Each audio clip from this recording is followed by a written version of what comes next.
नमस्कार। आर के Maurya commerce classes में आपका बहुत बहुत स्वागत है। मैं राजकुमार मौर्य इस वीडियो के माध्यम से आपके कॉस्ट अकाउंटिंग का एक नया चैप्टर में शुरुआत कर रहा हूं। इस नए चैप्टर का नाम है ओवरहेड अलॉटमेंट। ध्यान दीजिएगा, अपनी कॉपी में आप लिख लीजिए ओवरहेड अलॉटमेंट। ध्यान दीजिएगा, ऊपरी व्यय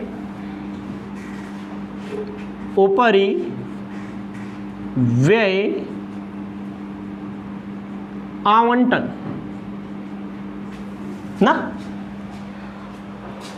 ऊपरी व्यय आवंटन का मतलब क्या होता है, पहले समझिए एकदम बेसिक। और मैं बताना चाहता हूं कि इसीलिए सबसे पहले यूनिट कॉस्टिंग वाला चैप्टर हम पढ़ा देते हैं।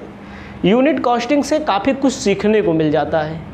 अगर आप डायरेक्ट कहीं पर थ्योरी सीखेंगे, डायरेक्ट आप यही चैप्टर पढ़ेंगे शुरुआत से, तो हो सकता है आपको परेशानी हो।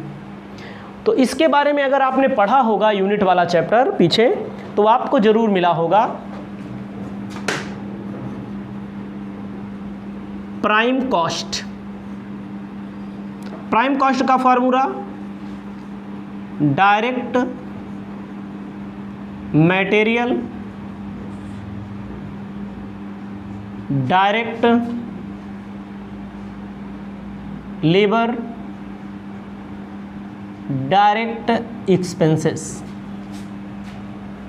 प्रत्यक्ष सामग्री, प्रत्यक्ष मजदूरी और प्रत्यक्ष व्यय को जब जोड़ दिया जाता है तो आपका निकल के आ जाता है क्या, प्राइम कॉस्ट, मूल लागत।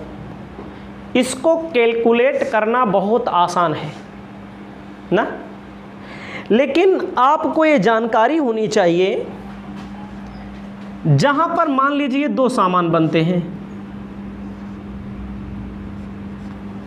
जहां पर दो सामान बनते हैं या दो डिपार्टमेंट होते हैं या दो से अधिक भी हो सकते हैं। आप जब यूनिट कॉस्टिंग चैप्टर पढ़े होंगे तो एक आज क्वेश्चन ऐसा मिला होगा जहां तीन प्रकार के सामान बनते होंगे ना। जैसे आपने पढ़ा होगा कोई कंपनी है, कंपनी दो प्रकार के सामान बनाती है। और एक क्वेश्चन आपने पढ़ा होगा, आपको याद दिलाना चाहते हैं, स्टूल भी बनता है, टेबल भी बनता है। स्टूल टेबल बनता है। एक क्वेश्चन आपने पढ़ा होगा, मिला होगा, डिलक्स पेन बनती होगी, सुपर पेन बनती होगी। सब पढ़ा है आपने, आपको याद नहीं होगा तो ऐसे भी जान लीजिए, जहाँ पर दो या दो से अधिक सामान बनते हैं, एक या एक से अधिक सामान बनते हैं। जैसे आपने जहाँ पर वो पढ़ा होगा, क्या बोलते हैं, एक ही फैक्ट्री में टेबल फैन बनता है, एक ही फैक्ट्री में कूलर बनता है और एक ही फैक्ट्री में सीलिंग फैन बनता है, छत वाला, टेबल वाला और कूलर। तो वहाँ पर कुछ सामान ऐसे होते हैं जो तीनों में लगते हैं, कुछ सामान ऐसे होते हैं जो तीनों में लगते हैं, तो उनका पैसा इकट्ठा दिया रहता है। तो उसे वही है ओवरहेड का बंटवारा। अलॉटमेंट का मतलब होता है आवंटन, आवंटन का मतलब होता है बांटना। ऐसे खर्चे ज़्यादातर प्राइम कास्ट के लिए direct material, direct labour, direct expenses सबका अलग अलग दिया होता है, देख लेंगे आप, वही चीज़ आगे हम आपको बता दे रहे हैं। लेकिन जो ओवरहेड होता है, ओवरहेड दिया रहता है, ओवरहेड जो दिया रहता है,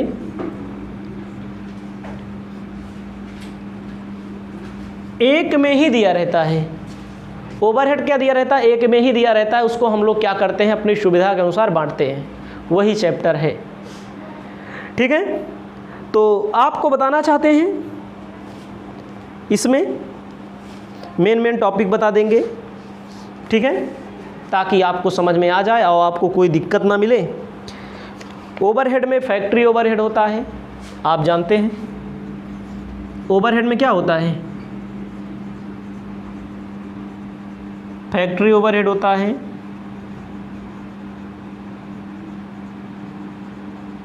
ऑफिस ओवरहेड होता है, सेलिंग एंड डिस्ट्रीब्यूशन ओवरहेड होता है। इनका पैसा इकट्ठा दिया रहे, इनका दिया रहे तो इनका दिया रहे, कैसे कैसे बांटा जाएगा, इसी के बारे में आपको पढ़ना है। इसमें आपको लिखना है बेसिस ऑफ, आपको लिखना है फैक्ट्री ओवरहेड, कारखाना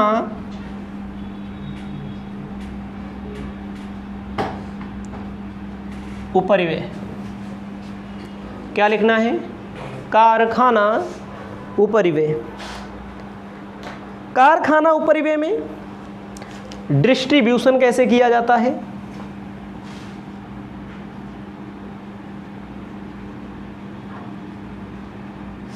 डिस्ट्रीब्यूशन को वितरण कहते हैं, बंटवारा कहते हैं। कारखाना उपरिव्यय को बांटा कैसे जाता है? सबसे पहले आपको लिखना है percentage of relative to departmental value of building and plant. पहला आपको लिखना है परसेंटेज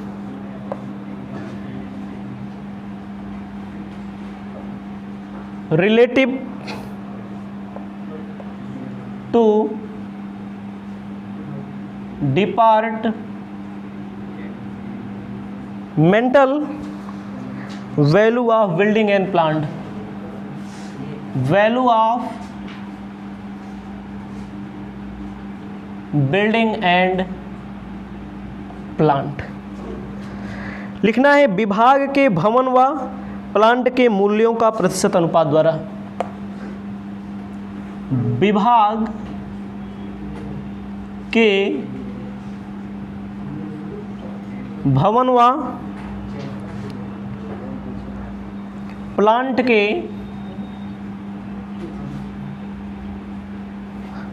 के मूल्यों के प्रतिशत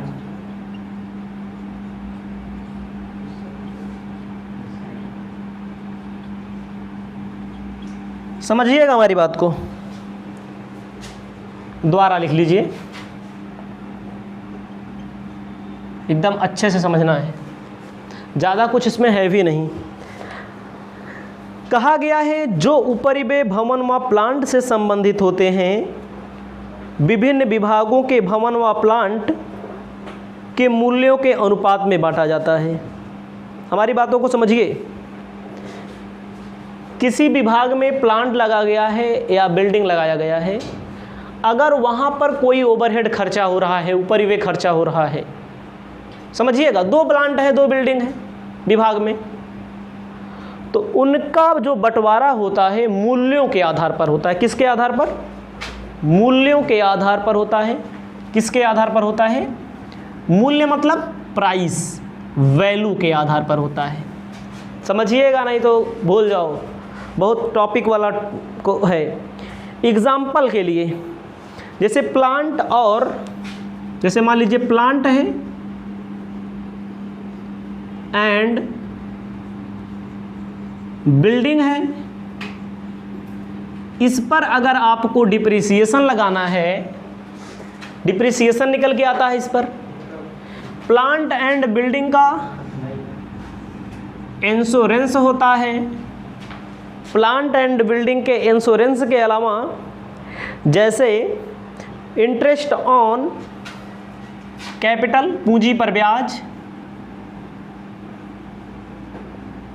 एग्जाम्पल के तौर पर हम अपना एग्जाम्पल लेते हैं। मान लीजिए एक मशीन हमारे पास है, एक मशीन आपके पास है, 2 मशीन है।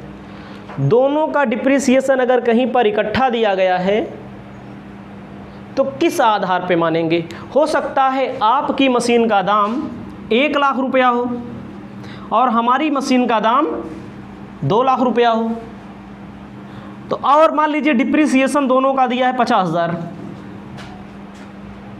तो इस 50,000 को आप कैसे बांटेंगे? हमारी बातों को समझिए। एक डिपार्टमेंट है, मान लीजिए डिपार्टमेंट में 2 मशीनें हैं, पहली मशीन और दूसरी मशीन। इस मशीन का दाम 1 लाख, इस मशीन का दाम 2 लाख, और दोनों का डिप्रिसिएशन निकाल करके दिया गया है कि 50,000 रुपया है। क्या बराबर बराबर कहेंगे कि एक है 50,000, एक है 25,000, एक है 25,000, एक है 10,000, एक है 15,000? किस अनुपात में बांटा जाएगा? मूल्य के अनुपात में बांटा जाएगा। पहले 0 कट्टम कुट्ट कर दो, इतना 0 कट जाएगा। इसका रेशियो कितना आएगा? 1:2। 50,000 का 1/2 कितना हो जाएगा? 1/3 कितना हो जाएगा? जो आएगा। फिर 50,000 का 2/3, यानी कि चाहे प्रतिशत बोल लीजिए, चाहे जो बोल लीजिए, चाहे प्रतिशत बोल लीजिए, चाहे अनुपात बोल लीजिए। समझ रहे हो कि नहीं? एक विभाग में 2 मशीनें हैं, एक का दाम 1 लाख, दूसरे का दाम 2 लाख। अगर कहीं पर आपको मिल गया क्वेश्चन सॉल्व करते समय डिप्रिसिएशन ओवरहेड दोनों का मिला करके कितना है? 50,000 रुपया, तो इसके मूल्य के अनुपात में बांटा जाएगा। इंश्योरेंस जो होगा इसके मूल्य के अनुपात में बांटा जाएगा। इंटरेस्ट ऑन कैपिटल जो होगा इसके मूल्य, मतलब कि दोनों का जब इकट्ठा रहेगा, चाहे डिप्रिसिएशन हो प्लांट एंड बिल्डिंग पर, चाहे इंश्योरेंस हो, चाहे इंटरेस्ट ऑन कैपिटल हो, इसके मूल्य के अनुपात में बांटा जाएगा। समझ में आया? उसकी बात लिखो, दूसरा number, value of floor area of departmental building. Floor area of departmental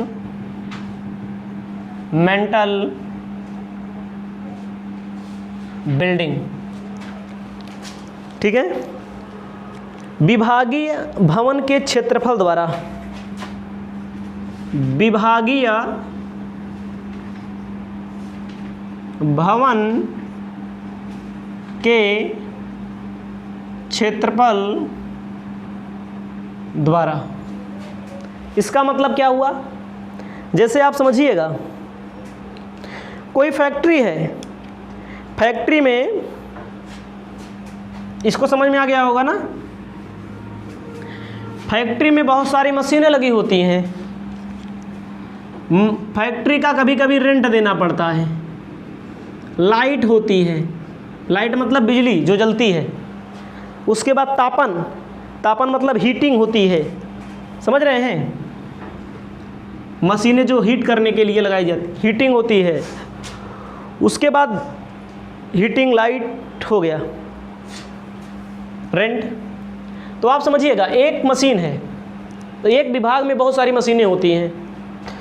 तो मशीनों का अगर किराया दिया जाता है, पूरे बिल्डिंग का किराया दिया जाता है, तो अगर आपको लाइट का दिया जाता है, हीटिंग का दिया जाता है, तो ध्यान दीजिएगा, जो मशीन जितना क्षेत्रफल घेरे होगी, कोई मशीन छोटी होती है, कोई मशीन बड़ी होती है, जो मशीन जितना क्षेत्रफल घेरी है, जितना एरिया घेरी हुई है, समझ में आ रहा है?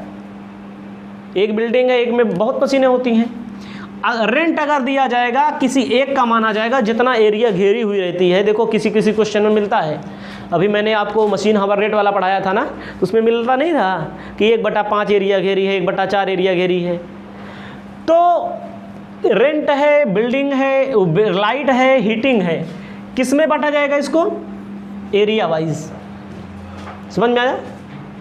एरिया मतलब क्षेत्रफल के आधार पे बांटा जाएगा। कठिन नहीं है, आसान है। उससे ये सब नॉर्मल चीज़ें हैं। नॉर्मल मतलब जो घर गांव में भी आप यूज करते होंगे, अपने परिवार में भी यूज करते होंगे ना, तो आपको ध्यान देना है। तीसरा नंबर कहता है departmental area of departmental production hours of direct labour and machine.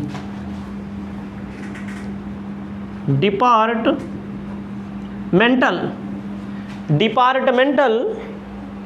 Production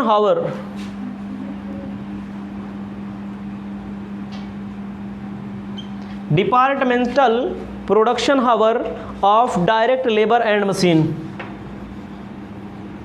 direct labour and machine.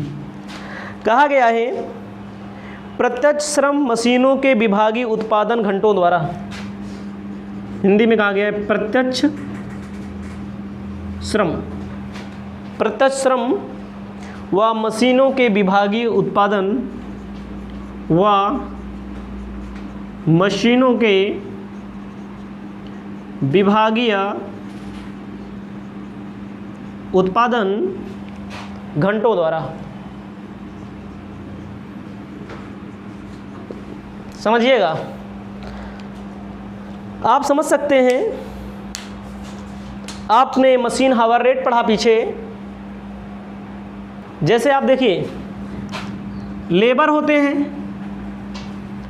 ना, समझिएगा, लेबर होते हैं, मशीनों पर विभागीय उत्पादन होता है। अब आप हमारी बात समझिएगा थोड़ी देर के लिए। जैसे हम लेबर हैं ना, तो बहुत सारी मशीनें हैं, machine number 1, machine number 2, machine number 3, machine number 4।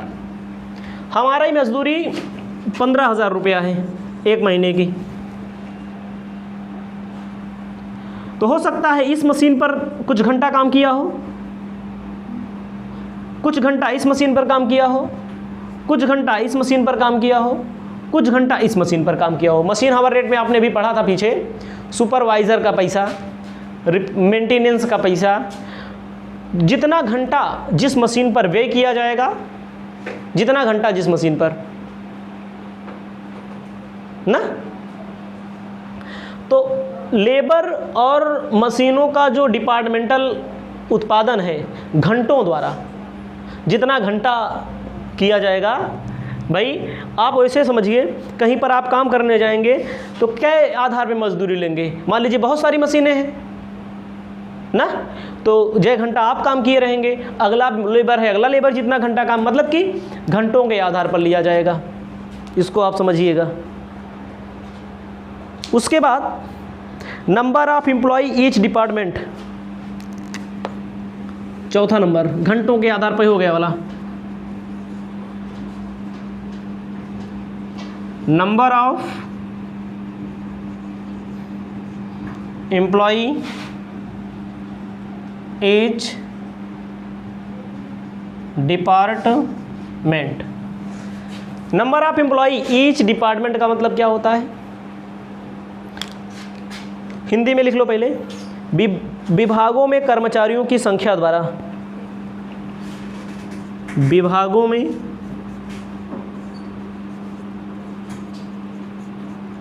कर्मचारियों की संख्या द्वारा। ध्यान दीजिएगा, कहा गया है जैसे कैंटीन है, ठीक है, जो आराम करने का वो बना होता है। Number of employ each department, समझिएगा, जैसे कैंटीन है, कैंटीन ना, और विश्राम घर है आराम करने का। इसमें बहुत सारे लोग विश्राम करते हैं ना।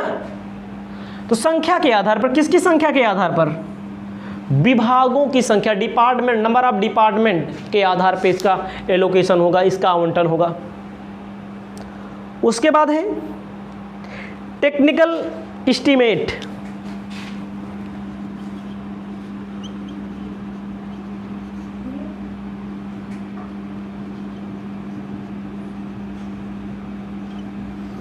टेक्निकल एस्टीमेट मतलब तकनीकी अनुमान द्वारा।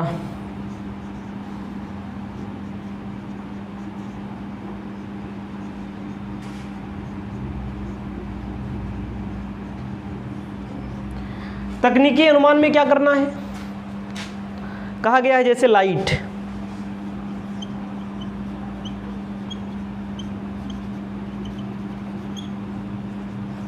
दूसरा कहा गया है पानी, वाटर, स्टीम, स्टीम मतलब भाप, वाटर,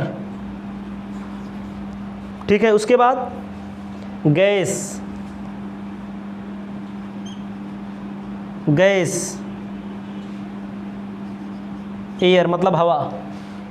भाई फैक्ट्री में भी तो काम होता है, इलेक्ट्रिक लाइट होती है, स्टीम मतलब भाप, वाटर वगैरह होता है। इन सब चीज़ों को किसके अनुपात में बांटा जाएगा? इसको बांटा जाएगा इलेक्ट्रिक लाइट को हार्स पावर के हिसाब से। इकट्ठा लाइट है पूरे फैक्ट्री की, तो इसको कहाँ बांटा जाएगा? हार्स पावर, जो मशीन जितनी हार्स पावर की होगी वहाँ पर। उसके बाद इसको मीटर, मीटर के हिसाब से। गैस वगैरह को यहाँ भी मीटर के हिसाब से बांटा जाएगा, ठीक है। इसे आप अपनी कॉपी में लिख लीजिए। इसके बाद हम आपको क्वेश्चन बताने जा रहे हैं। क्वेश्चन पर अगर आप ध्यान देंगे तो आपको समझ में भी आएगा।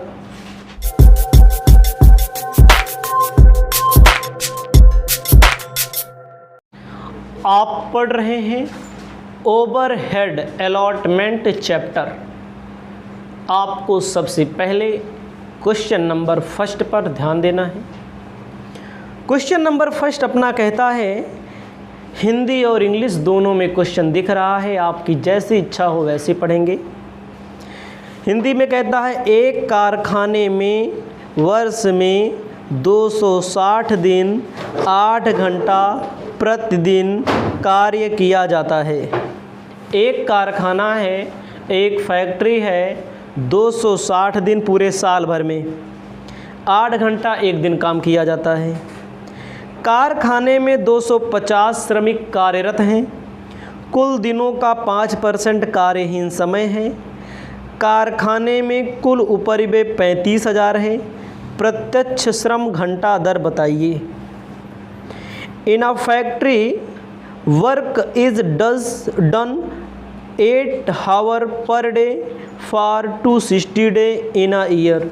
साल भर में 260 दिन है, 8 घंटा एक दिन काम होता है। Total number of worker factory में 250 है। From the total number of day 5% idle time का मतलब समय बर्बाद हो जाता है, ठीक है। उसके बाद total overhead of a factory are 35,000। Calculate direct labour hour rate. कोई दिक्कत नहीं है, आपको सबसे पहले लिखना है अपनी कॉपी में इफेक्टिंग वर्किंग हावर। आपको वर्किंग हावर पता करना है, कितना काम होता है। लिखना है इफेक्टिव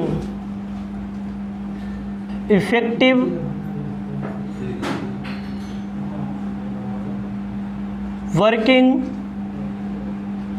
हावर। ध्यान दीजिएगा, टोटल वर्किंग हावर लिखना है आपको।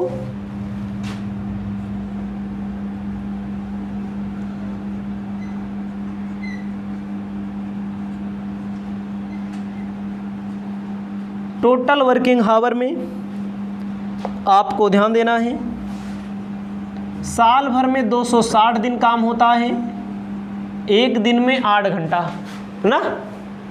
तो पूरे साल भर में कितना काम होता है? 2080 HRS मतलब हावर्स। एक दिन में 8 घंटा, 260 दिन में 2080 घंटा। क्वेश्चन में कहता है 5% आइडल टाइम।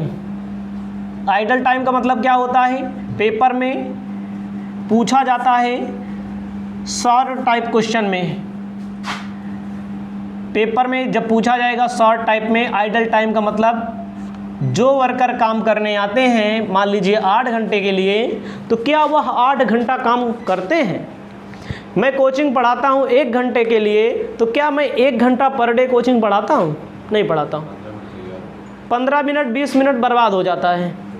जो बर्बाद हो जाता है किसी ना किसी कारण से, कारण कुछ भी हो सकता है, उसे आइडल टाइम कहा जाएगा। आपके यहाँ कोई वर्कर काम करने आएगा, आप किसी के यहाँ करने जाते होंगे तो क्या पूरा कर देते होंगे? कुछ ना कुछ समय बर्बाद कर देते होंगे। 2080 का 5% निकालेंगे तो कितना आएगा? 104 घंटा। यच है HRS, बर्बाद हो गया।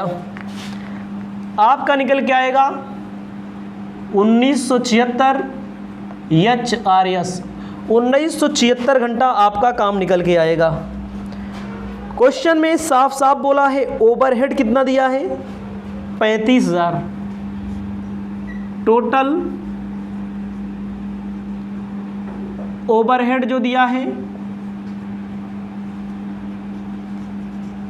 35,000, टोटल ओवरहेड जो दिया गया है 35,000।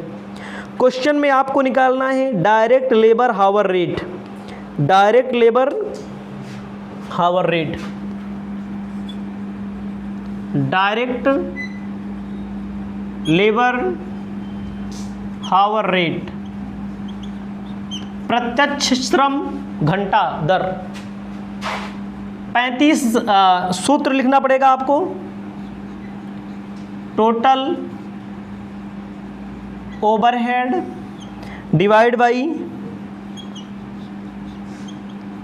Effective working hour into number of worker.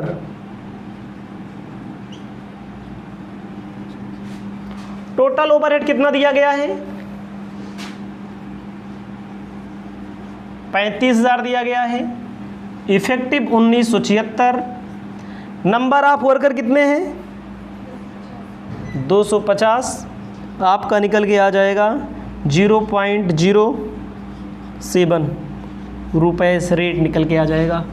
Direct labour hour rate, 1 घंटे का जो हावर है कितना आएगा ओवरहेड 0.07। इसे आप अपनी कॉपी में इसका मतलब लिख लेना है 7 पैसा। हाँ, क्वेश्चन हो गया है। सेकंड नंबर क्वेश्चन पर चलते हैं, इसको लिख लीजिए। क्वेश्चन नंबर सेकंड कहता है calculate labour hour rate from the following information, निम्न सूचनाओं से प्रति घंटा श्रम दर की गणना करिए। Number of worker in the factory, factory में 100 वर्कर हैं। Number of worker day in the factory in year 248, number of working hour in a day 8, total overhead 90,000, idle time 150 घंटा। प्यार से क्वेश्चन को सॉल्व करिए हमारे साथ में, ध्यान देना है। सबसे पहले आपको क्या निकालना पड़ेगा, कितना घंटा काम हुआ है, सही सही लिखना है। इफेक्टिंग वर्किंग हावर लिख लीजिएगा, इफेक्टिव वर्किंग हावर, इफेक्टिव वर्किंग हावर, इफेक्टिव वर्किंग हावर के बाद लिखना है आपको टोटल वर्कड वर्किंग हावर, टोटल वर्किंग हावर। ध्यान देना है टोटल वर्किंग हावर कितना है। क्वेश्चन में देखो बच्चा 248 दिन, एक दिन में 8 घंटा, इसका कैलकुलेटर से कैलकुलेट करोगे तो आ जाएगा 1984 घंटा ना, HRS हावर्स। लेस करना है आइडल टाइम, क्या परसेंट बोला गया है, ध्यान दीजिएगा 150 घंटा, ध्यान दीजिएगा 150 150 HRS हावर माइनस कर दीजिए, कितना आ जाएगा 1834 HRS हावर्स। अब आपको लिखना है labour hour rate, labour hour rate, labour hour rate के लिए overhead upon effective working hour, working hour into number of worker, 90,000 रुपया। इफेक्टिंग कितना घंटा काम हो रहा है? 1834। नंबर ऑफ वर्कर कितने हैं? 100। 0.491 रुपया, मतलब लगभग 98 यानी 50 पैसा आपका आंसर आ जाएगा। आप इसे अपनी कॉपी में अच्छे से लिख लीजिए। अब चलते हैं क्वेश्चन नंबर 3 पर। क्वेश्चन नंबर 3 अपना कहता है एक फैक्ट्री में 4 वस्तुएं बनती हैं। A factory is engaged in the manufacturing of 4 commodities, मतलब एक फैक्ट्री है ABCD नाम से 4 वस्तुएं बनती हैं।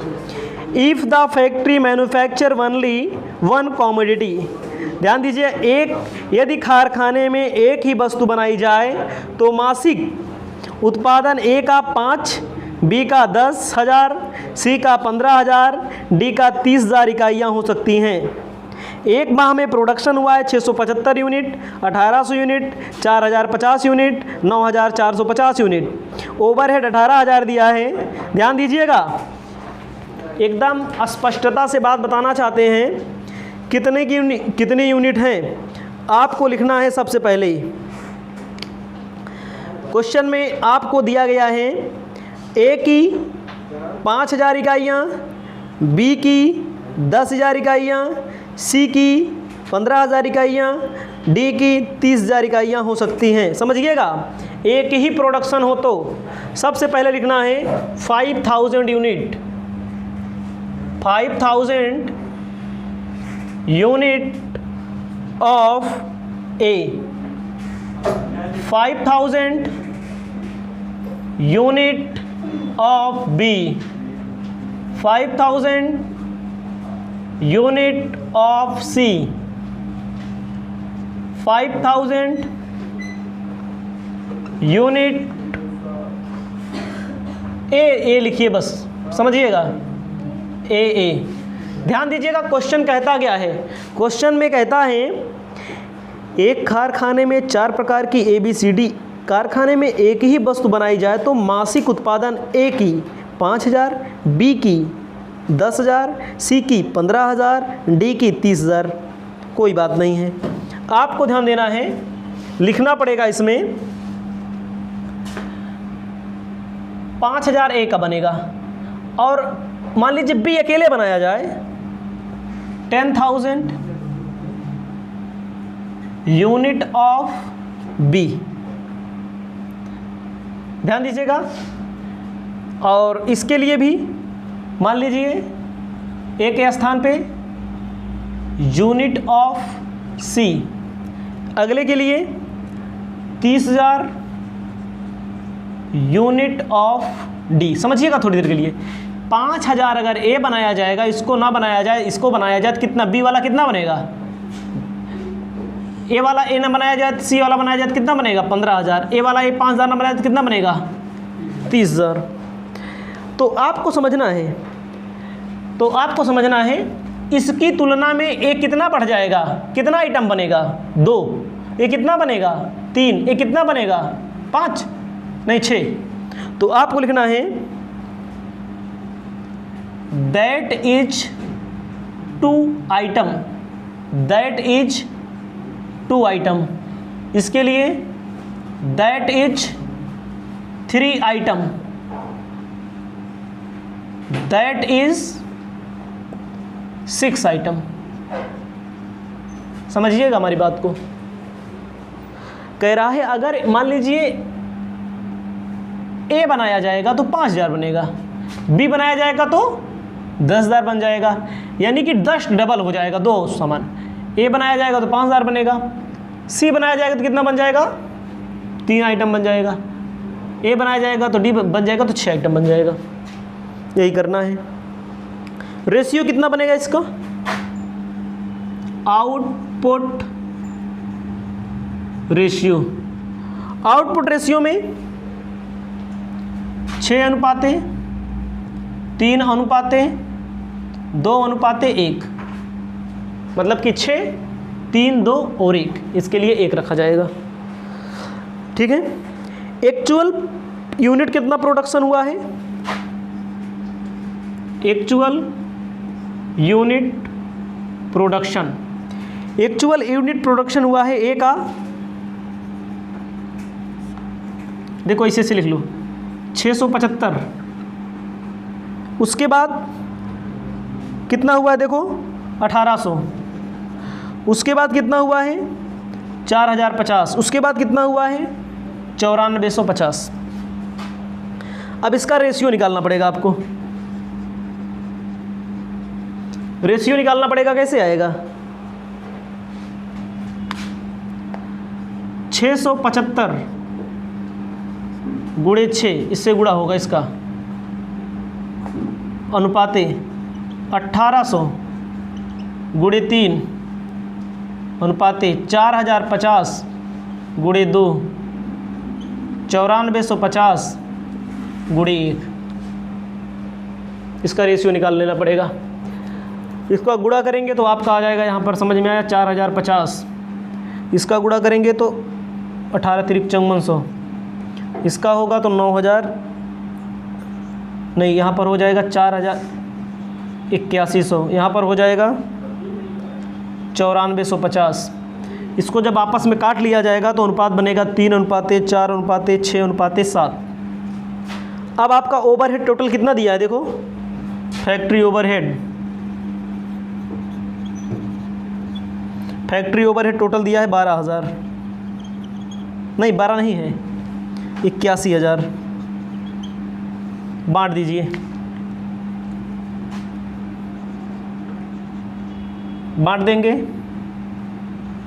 81,000 ए, बी 81,000, सी 81,000, डी 81,000।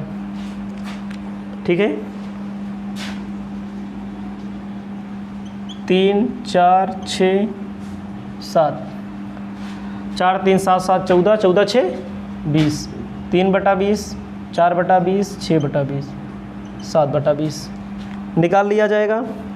आपका जो निकल के आएगा, समझ रहे हैं कितना आएगा? 12,150। दूसरे का निकल के आएगा 16,200। तीसरे का निकल के आएगा 24,300, 24,300 है, 28,350। हमारी बातों को ज़रा गौर से ध्यान दीजिएगा। देखो क्वेश्चन तो यहाँ आसान है, इतना आसान है, इतना ही आपको समझना है। 5000 यूनिट अगर ए बनेगा तो ए ना बना करके अगर बी बनाया जाएगा तो कितना यूनिट बन जाएगा? 10,000। अगर ए 5000 बनेगा, बी की तुलना में अगर सी बनाया जाएगा तो कितना बनेगा? 15,000। इसकी तुलना में अनुपात ले लीजिए 6:3:2, 6:2:3:2:5 का नम 5। तो एक्चुअल जो प्रोडक्शन हुआ अनुपात से गुणा कर दीजिए, रेशियो निकाल लीजिए, उसके बाद ओवरहेड को बांट दीजिए। यह क्वेश्चन आपका समाप्त हो गया। इसके बाद और क्वेश्चन आपको बताए जाएंगे।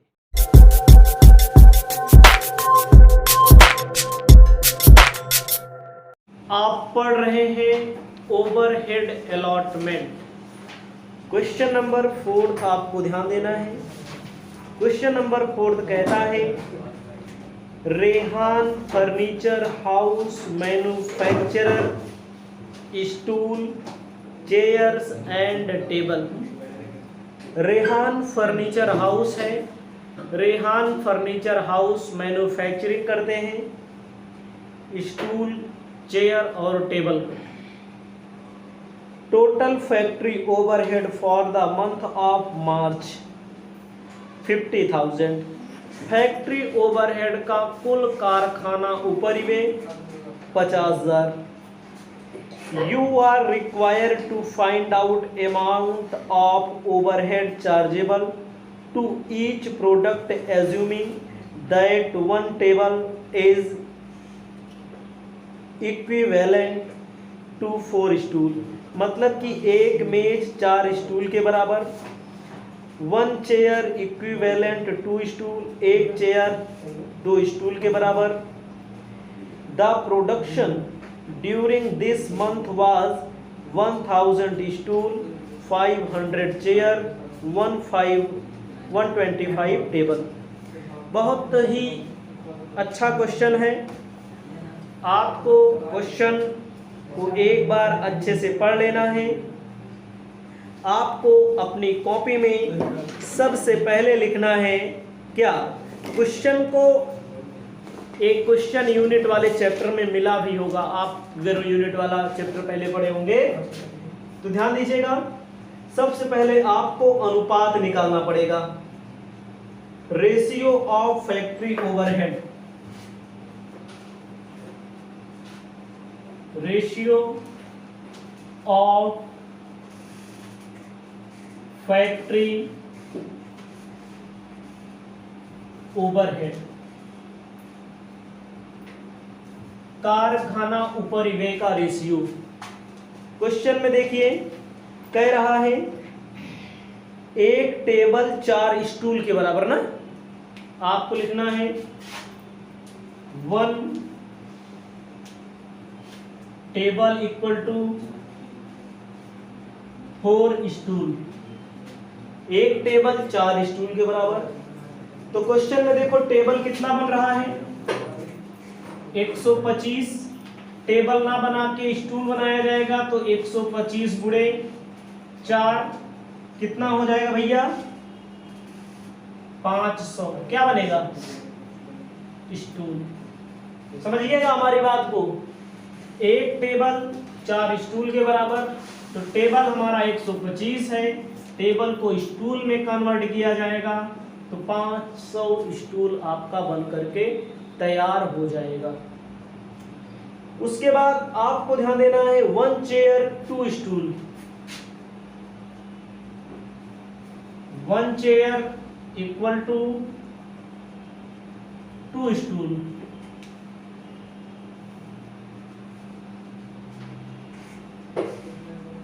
एक कुर्सी 2 स्टूल के बराबर है। तो कुर्सी कितना है इसमें देखो 500।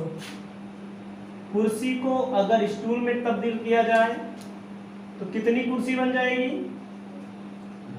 1000। उसके बाद आपको लिखना है स्टूल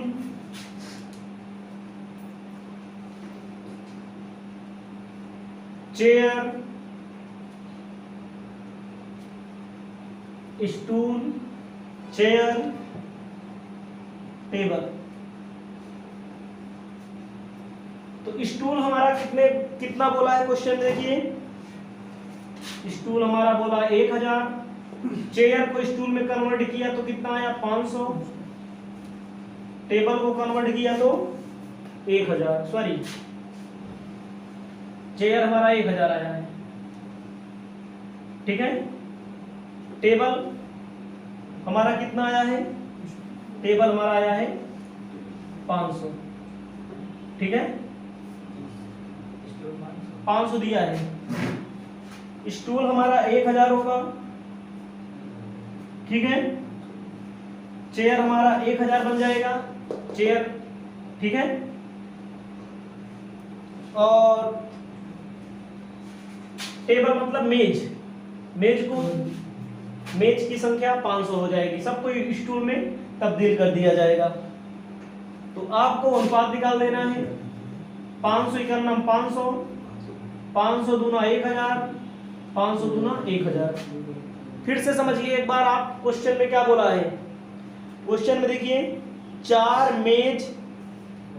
एक मेज 4 स्टूल के बराबर, एक टेबल 4 स्टूल के बराबर।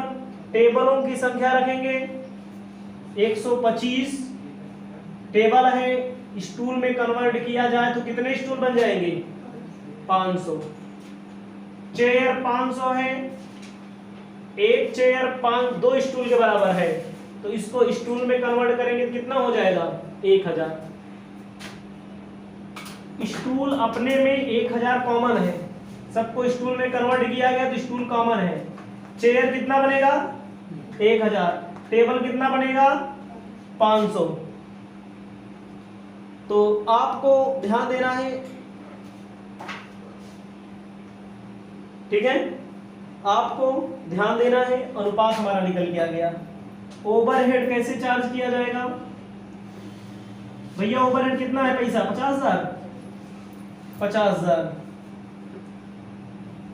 स्टूल पर कितना लगेगा?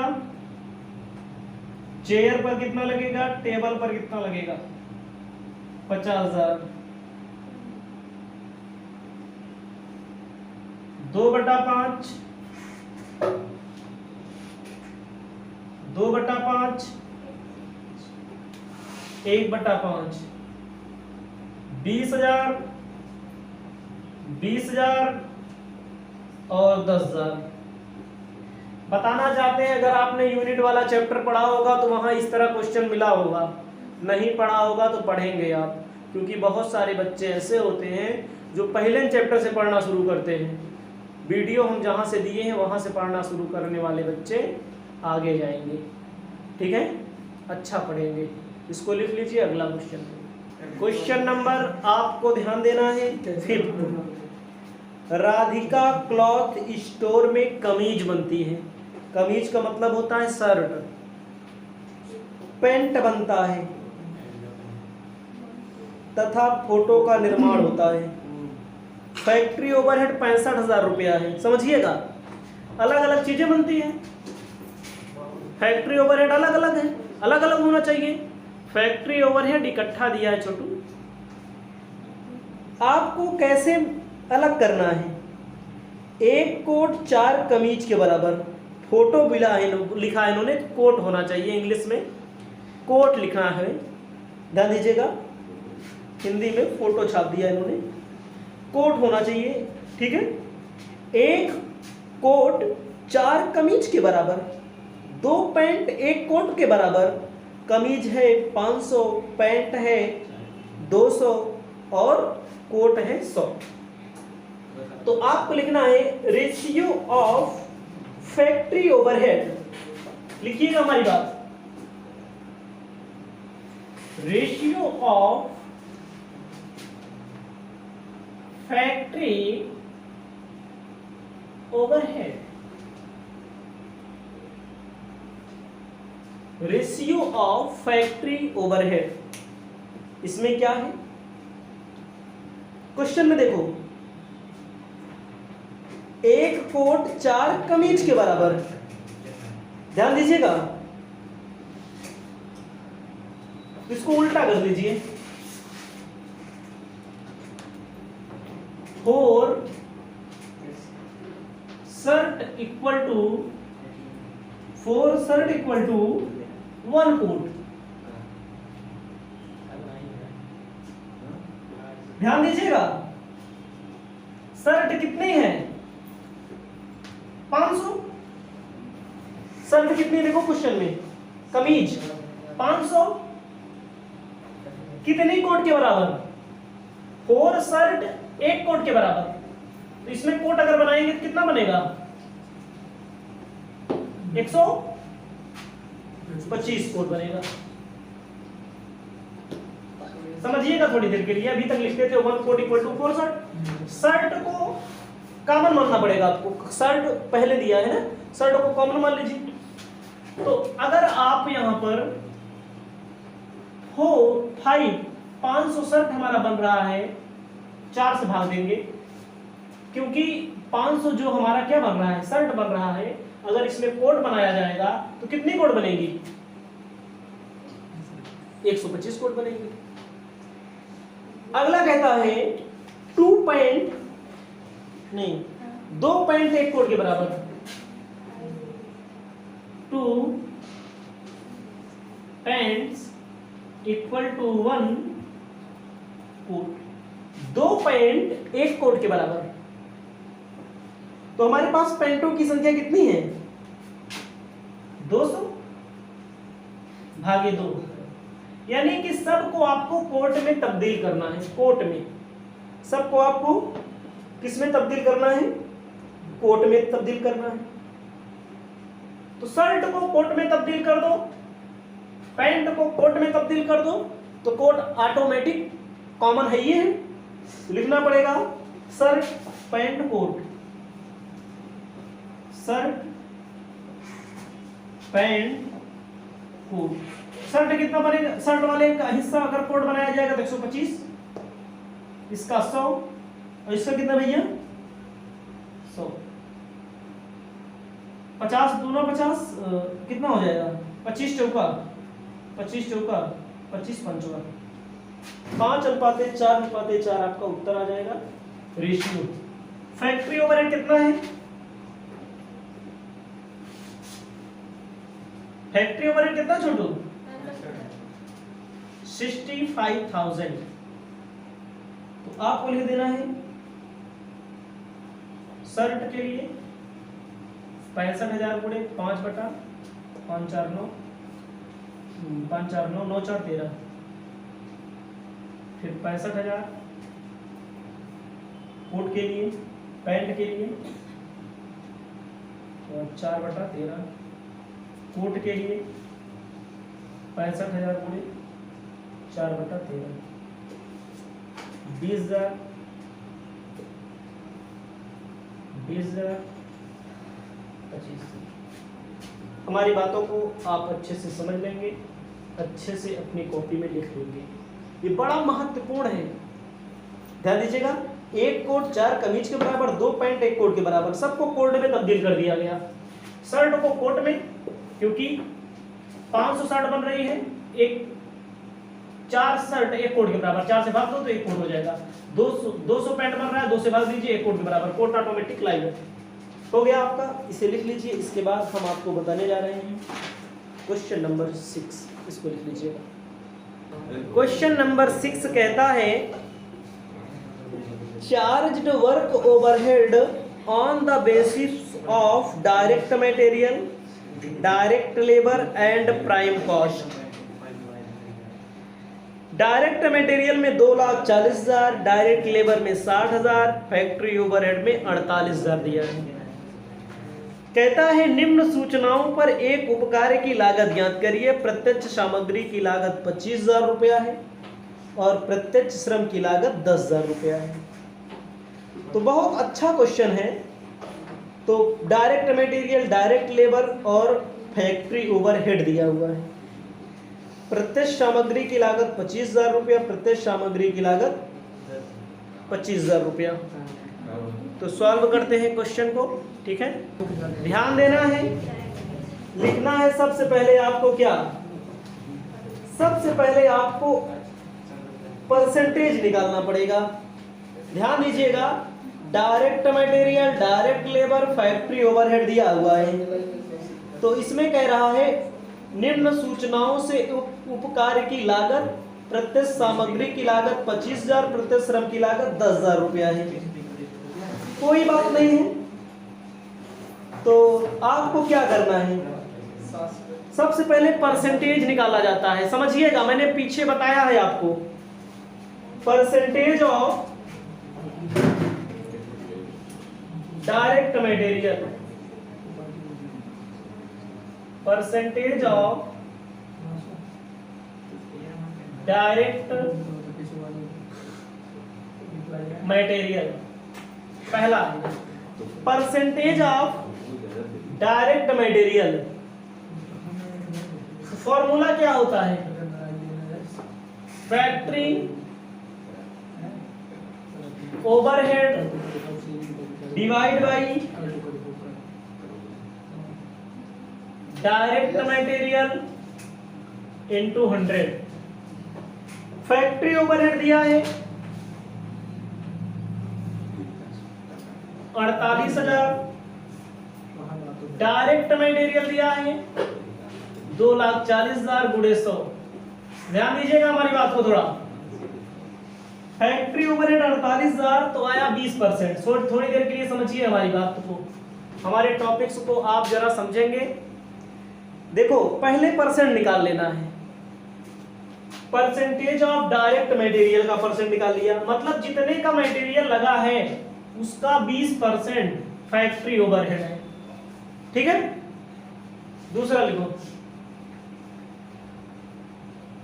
लेबर भी लिखा है, percentage of direct labour, percentage of direct labour, तो लिखना है फैक्ट्री ओवरहेड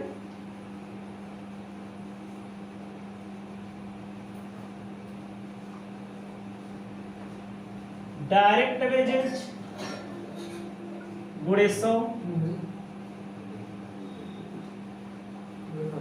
फैक्ट्री ओवरहेड आपका कितना है? 48,000 रुपया। लेबर का अगर चेक करेंगे कितना? 60,000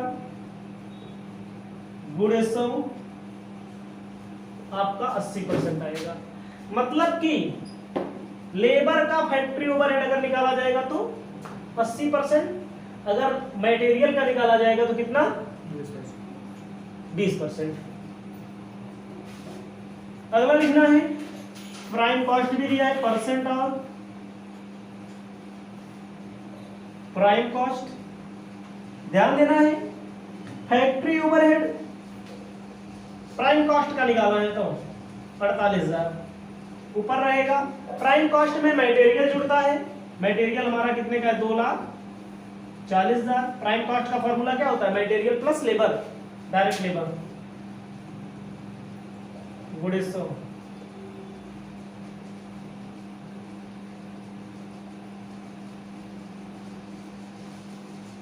ठीक है, निकाल लीजिए, आपका आंसर आ जाएगा 16%।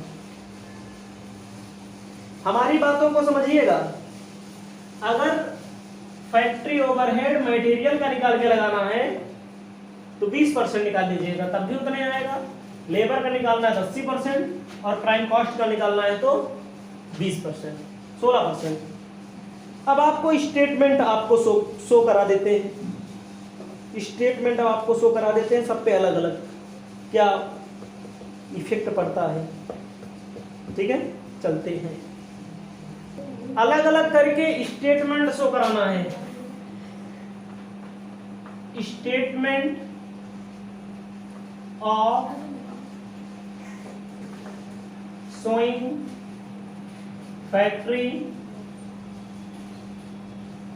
ओवरहेड। फैक्ट्री ओवरहेड नहीं होगा, फैक्ट्री कॉस्ट होगा, ओवरहेड तो निकाल के दिया है।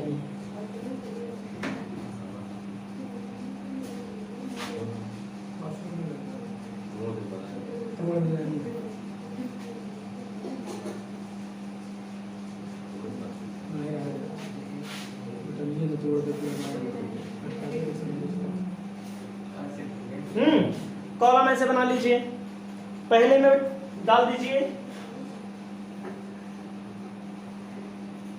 पार्टिकुलर, दूसरे में डाल दीजिए on the basis of direct material.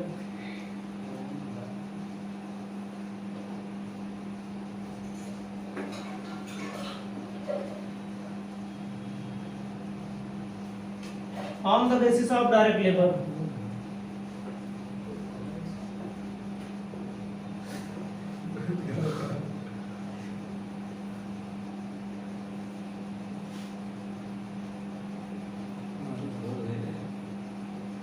On the basis of prime cost. ध्यान दीजिएगा, अलग से देखो नीचे दिया गया 25,000 का मटेरियल और 10,000 का लेबर।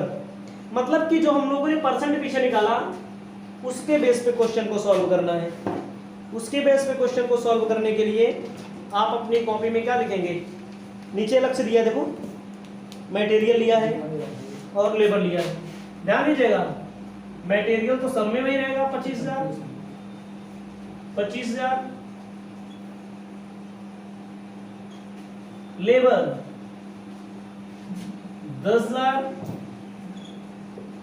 10,000, 10,000। जोड़ने के बाद क्या आता भैया? प्राइम कॉस्ट आता है। इसको पढ़ाया गया है पहले से ही, जो स्टूडेंट इस चैप्टर को बीच में पढ़ेंगे, बीच का शुरू भले है लेकिन ऐसा पढ़ाया गया है। 35,000, 35,000, 35,000। अब देखा, डायरेक्ट मटेरियल पे 20% निकाला गया था। 35 दूना 7,000 रुपया आएगा। इसके लिए कितना परसेंट निकाला गया था? प्राइम कॉस्ट लेबर के लिए 80%, लेबर के लिए नहीं, गलती किया मैंने, मटेरियल पे फैक्ट्री ओवरहेड 25,000 का 20%,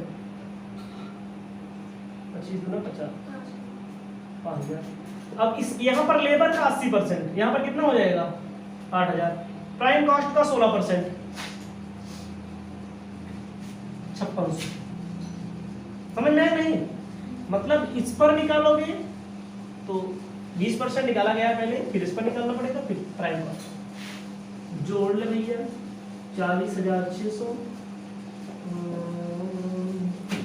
35 5 40 3 43,000 40,000 फैक्ट्री कॉस्ट। ये आपका उत्तर आ चुका है, इसे आप अपने कॉपी में लिखेंगे। इसके बाद लॉन्ग क्वेश्चन नंबर फर्स्ट